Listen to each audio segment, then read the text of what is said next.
During the Cold War, the United States prepared for scenarios that were never meant to happen. Entire projects were built for a future that was expected, but never arrived. Some of these programs were quietly abandoned. Others were erased from public memory. This is what America tried to forget. The Cold War was not only a political standoff, it was a psychological condition that shaped how governments planned, built, and prepared for the future. In the United States, the assumption that a catastrophic conflict could happen at any moment became embedded in policy, infrastructure, and everyday life. This was not paranoia, it was planning. After World War II, nuclear weapons changed the meaning of war itself. Victory was no longer measured by territory gained, but by survival. American officials were forced to consider scenarios that had never existed before. Mass civilian casualties, total infrastructure collapse, and the possibility that government itself might not function after an attack. In response, the United States launched an unprecedented wave of Cold War projects. These were not theoretical ideas. They were funded, approved, and constructed. Entire systems were designed to operate under conditions that assumed the destruction of major cities. Civil defense programs expanded rapidly. Underground facilities were built to protect government officials. Communication networks were hardened. Emergency continuity plans were drafted in detail. The goal was simple: ensure that the state could survive even if society could not.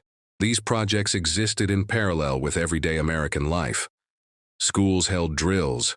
Fallout shelters were marked.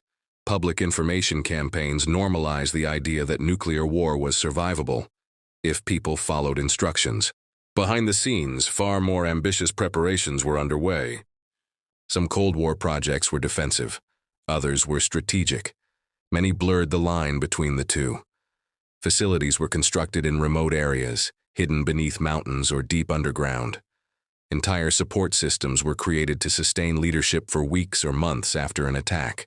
What is striking in retrospect is not how extreme these plans were, but how normal they seemed at the time.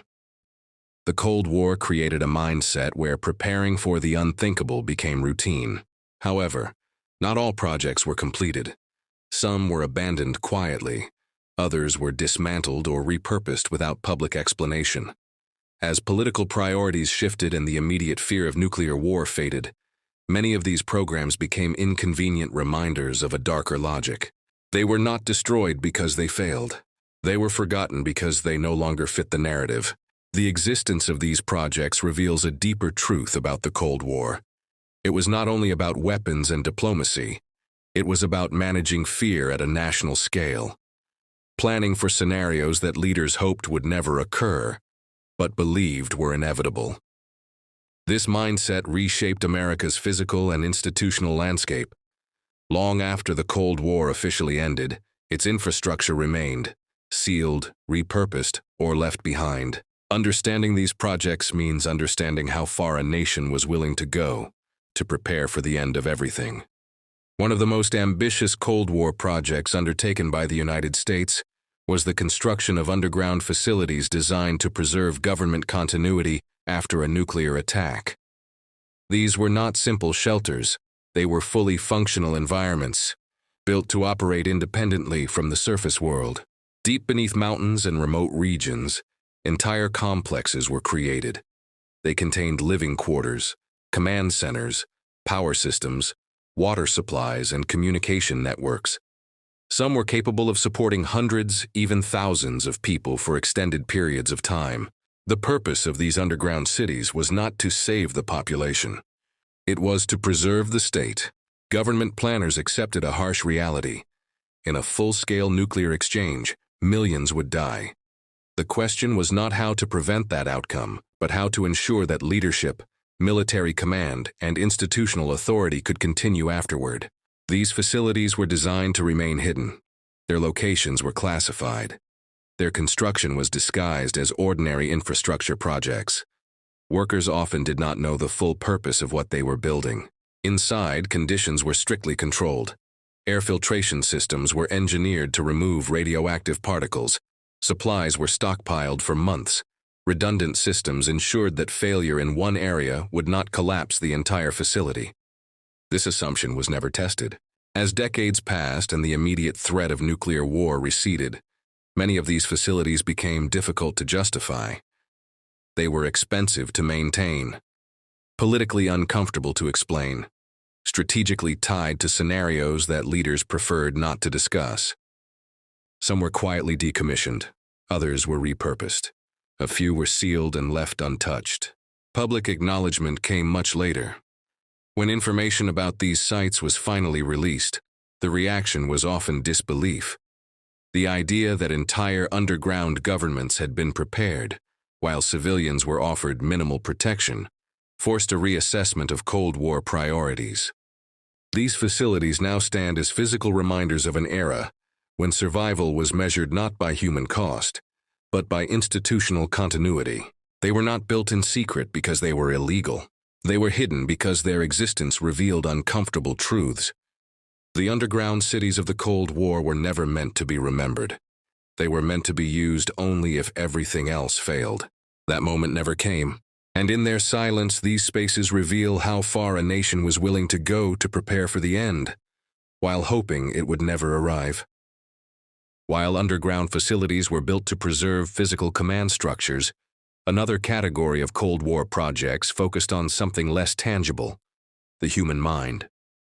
American planners understood that nuclear war would not only destroy cities, but also destabilize societies through fear, panic, and psychological collapse. Managing that fear became a strategic objective.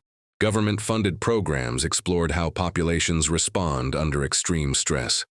Researchers studied panic behavior, compliance, rumor spread, and authority acceptance during emergencies. These were not abstract academic exercises. The results were intended to shape policy, messaging, and public control during crises. Psychological warfare was viewed as both defensive and preventative. Officials wanted to know how adversaries might attempt to demoralize the public, and how the government could counteract those effects. Information itself became a weapon. Civil defense messaging was carefully engineered. Films, pamphlets, and broadcasts presented nuclear survival as manageable. Instructions were simplified. Risks were minimized. The goal was not full honesty. It was stability. The justification was consistent. Understanding human behavior under pressure was essential to national survival. But this approach blurred ethical boundaries. Studying fear required inducing it. Measuring compliance required manipulation. The line between research and control became increasingly thin. Cold War planners believed that panic could be as destructive as weapons. A population that lost trust in institutions might become ungovernable. Preventing that outcome became a priority equal to physical defense. These programs influenced how emergencies were communicated to the public for decades. Even after the Cold War ended, many principles remained embedded in crisis management strategies: controlled messaging, limited disclosure, and emphasis on authority. What is striking is how normalized this became. The idea that information should be filtered for public stability was rarely questioned during the Cold War. Fear was treated as a variable to be managed, not an emotion to be acknowledged. As political conditions changed, many of these psychological programs were quietly discontinued or absorbed into other agencies. Records were classified, research was reframed, public discussion was minimal. Yet the legacy remains. Modern emergency communication still reflects Cold War assumptions, that too much information creates chaos, and that calm must sometimes be engineered. These projects were not designed to harm individuals. They were designed to control outcomes. But in doing so, they revealed a deeper truth about Cold War governance. Survival was defined not only by physical protection, but by the ability to shape perception. And perception, once treated as a strategic asset, is difficult to relinquish. Beyond underground facilities and psychological programs, the Cold War reshaped America's physical infrastructure in ways that were rarely explained to the public. Roads, communication systems, power grids, and industrial networks were redesigned with one assumption in mind: that a catastrophic event could occur without warning. This infrastructure was not built for convenience. It was built for endurance. Highways were planned with evacuation routes in mind. Certain bridges were reinforced not only for traffic, but for military movement. Communication lines were duplicated and hardened to survive disruption. Backup command centers were connected through networks designed to function even if major cities were destroyed. Power generation received special attention. Facilities were dispersed to reduce vulnerability. Control systems were separated geographically to prevent total failure. In some cases, entire systems were designed to operate in isolation from civilian grids. Food supply and logistics were also considered. Strategic reserves were expanded. Distribution plans assumed severe shortages and mass displacement. The goal was not comfort, it was continuity. Many of these projects were never publicly framed as Cold War preparations. They were justified as modernization, efficiency, or national development. Their true purpose was embedded in classified planning documents. This dual-use design allowed Cold War infrastructure to exist in plain sight. What makes these projects remarkable is how permanent they were. Unlike weapon systems, infrastructure cannot be easily dismantled. Roads remain, facilities persist, systems evolve but retain their original logic. As the Cold War progressed, some of these preparations became increasingly unrealistic. The scale of destruction envisioned by planners made post-war recovery doubtful. Yet infrastructure projects continued, driven by institutional momentum and the belief that preparation itself was necessary.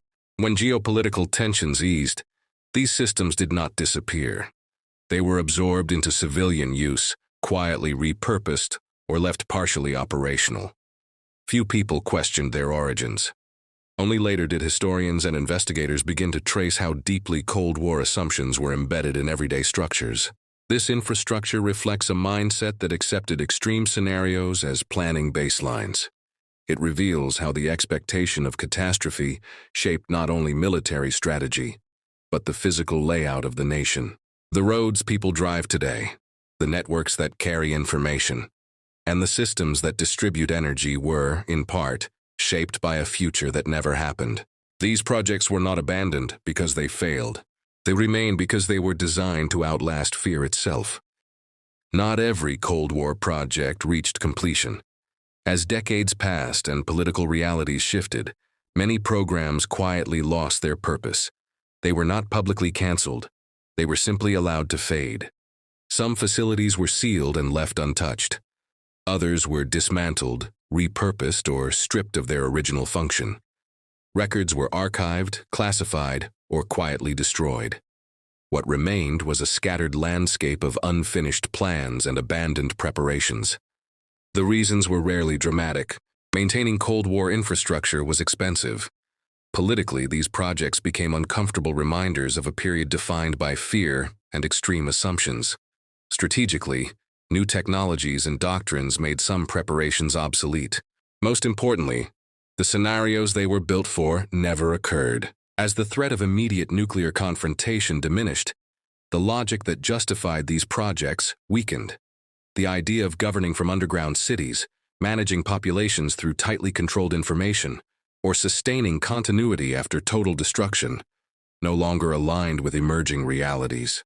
Abandonment was pragmatic, yet abandonment did not mean erasure. Many of these projects left physical and institutional traces. Facilities remained hidden beneath mountains. Emergency plans continued to exist in modified form. Infrastructure built for catastrophe became part of everyday life, detached from its original intent. The public was rarely informed of what had been built, or why it was no longer needed. This silence shaped memory. Without explanation, these projects slipped out of collective awareness. They were not denied, they were simply not discussed. In this way, forgetting became policy.